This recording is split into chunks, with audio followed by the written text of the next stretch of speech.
The Master Key, Chapter 12. In the fourth paragraph you will find the following statement. You must first have knowledge of your power, second, the courage to dare, third, the faith to do.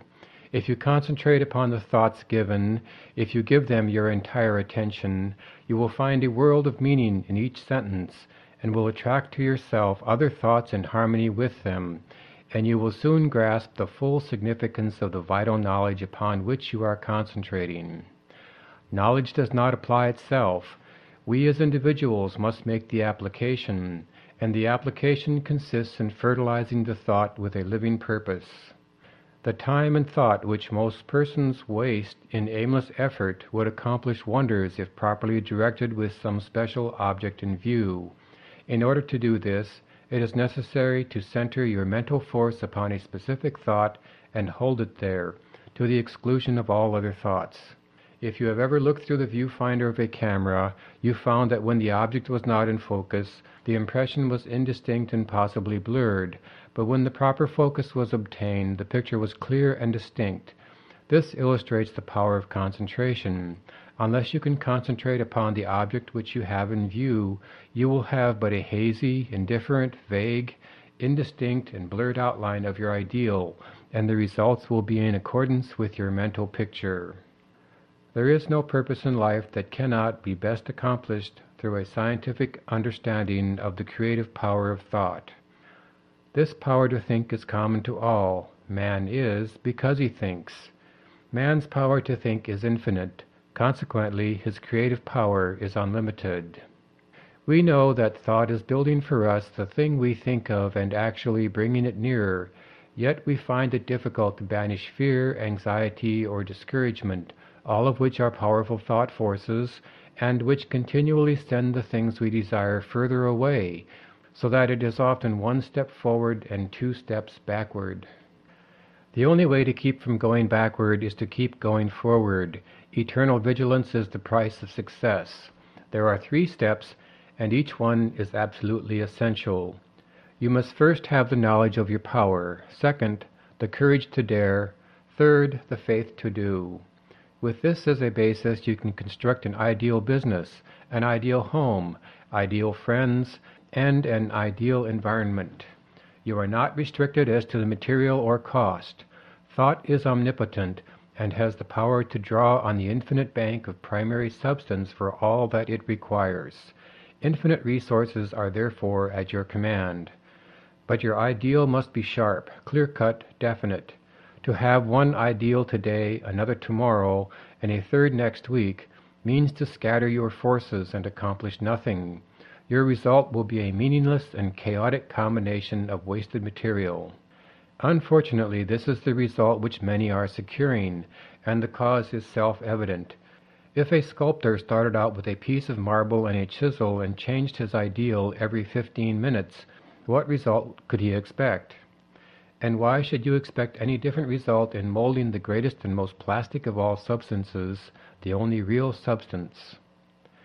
The result of this indecision and negative thought is often found in the loss of material wealth. Supposed independence, which required many years of toil and effort, suddenly disappears.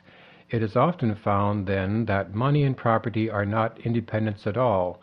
On the contrary, the only independence is found to be practical working knowledge of the creative power of thought.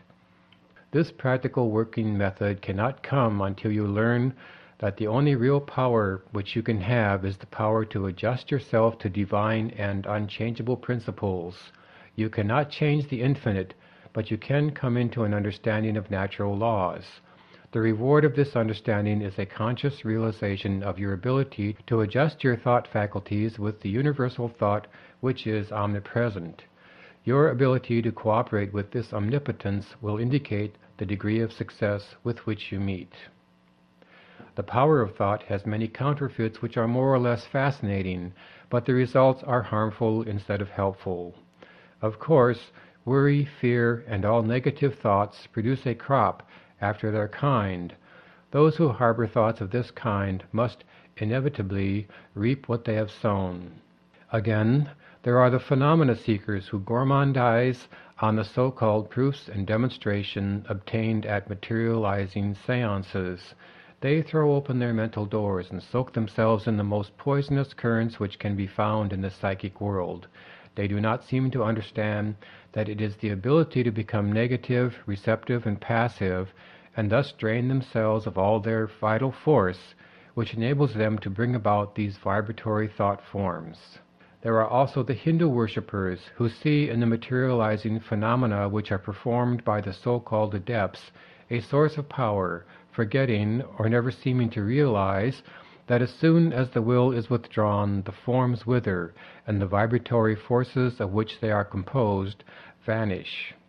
Telepathy, or thought transference, has received considerable attention, but as it requires a negative mental state on the part of the receiver, the practice is harmful. A thought may be sent with the intention of hearing or seeing, but it will bring the penalty attached to the inversion of the principle involved. In many instances, hypnotism is positively dangerous to the subject as well as the operator. No one familiar with the laws governing the mental world would think of attempting to dominate the will of another, for by so doing he will gradually but surely divest himself of his own power. All of these perversions have their temporary satisfaction, and for some a keen fascination, but there is an infinitely greater fascination in a true understanding of the world of power within, a power which increases with use, is permanent instead of fleeting, which not only is potent as a remedial agency to bring about the remedy for past errors or results of wrong thinking, but is a prophylactic agency protecting us from all manner and form of danger, and finally is an active creative force with which we can build new conditions and new environment. The law is that thought will correlate with its object and bring forth in the material world the correspondence of the thing thought or produced in the mental world. We then discern the absolute necessity of seeing that every thought has the inherent germ of truth in order that the law of growth will bring into manifestation good, for good alone can confer any permanent power. The principle which gives the thought the dynamic power to correlate with its object, and therefore to master every adverse human experience, is the law of attraction, which is another name for love. This is an eternal and fundamental principle, inherent in all things, in every system of philosophy, in every religion, and in every science. There is no getting away from the law of love. It is feeling that imparts vitality to thought. Feeling is desire, and desire is love. Thought impregnated with love becomes invincible. We find this truth emphasized wherever the power of thought is understood. The universal mind is not only intelligence, but it is substance, and this substance is the attractive force which brings electrons together by the law of attraction so that they form atoms. The atoms in turn are brought together by the same law and form molecules. Molecules take objective forms, and so we find that the law of love is the creative force behind every manifestation, not only of atoms, but of worlds, of the universe, of everything of which the imagination can form any conception. It is the operation of this marvelous law of attraction which has caused men in all ages and all times to believe that there must be some personal being who responded to their petitions and desires and manipulated events in order to comply with their requirements. It is the combination of thought and love which forms the irresistible force, called the law of attraction. All natural laws are irresistible. The law of gravity or electricity or any other law operates with mathematical exactitude. There is no variation. It is only the channel of distribution which may be imperfect. If a bridge fails, we do not attribute the collapse to any variation of the law of gravitation. If a light fails us, we do not conclude that the laws governing electricity cannot be depended upon. And if the law of attraction seems to be imperfectly demonstrated by an inexperienced or uninformed person, we are not to conclude that the greatest and most infallible law upon which the entire system of creation depends has been suspended. We should rather conclude that a little more understanding of the law is required, for the same reason that a correct solution of a difficult problem in mathematics is not always readily and easily obtained. Things are created in the mental or spiritual world before they appear in the outward act or event. By the simple process of governing our thought forces today, we help create the events which will come into our lives in the future, perhaps even tomorrow. Educated desire is the most potent means of bringing into action the law of attraction. Man is so constituted that he must first create the tools or implements by which he gains the power to think. The mind cannot comprehend an entirely new idea until a corresponding vibratory brain cell has been prepared to receive it. This explains why it is so difficult for us to receive or appreciate an entirely new idea. We have no brain cell capable of receiving it. We are therefore incredulous. We do not believe it.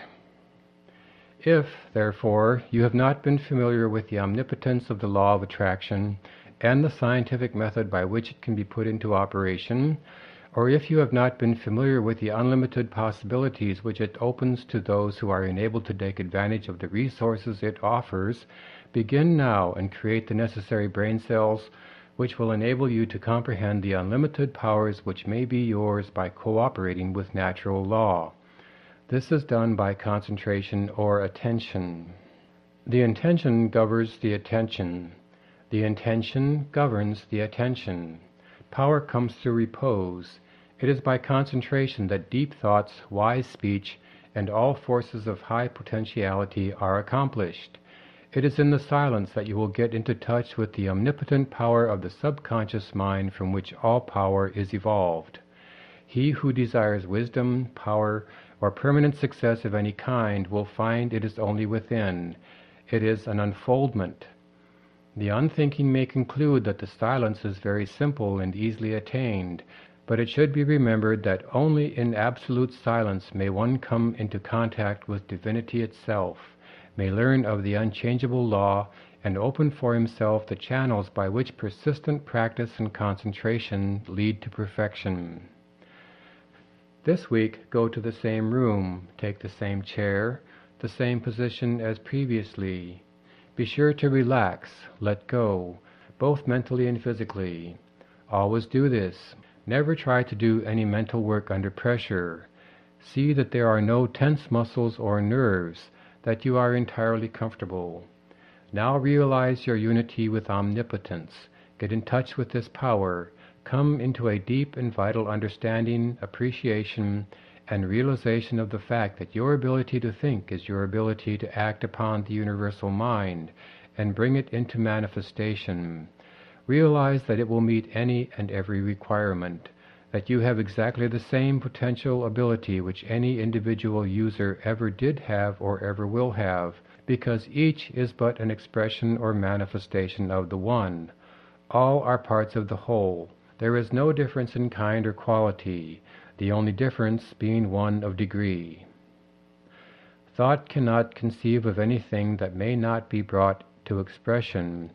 He who first uttered it may be only the suggester, but the doer will appear. Wilson.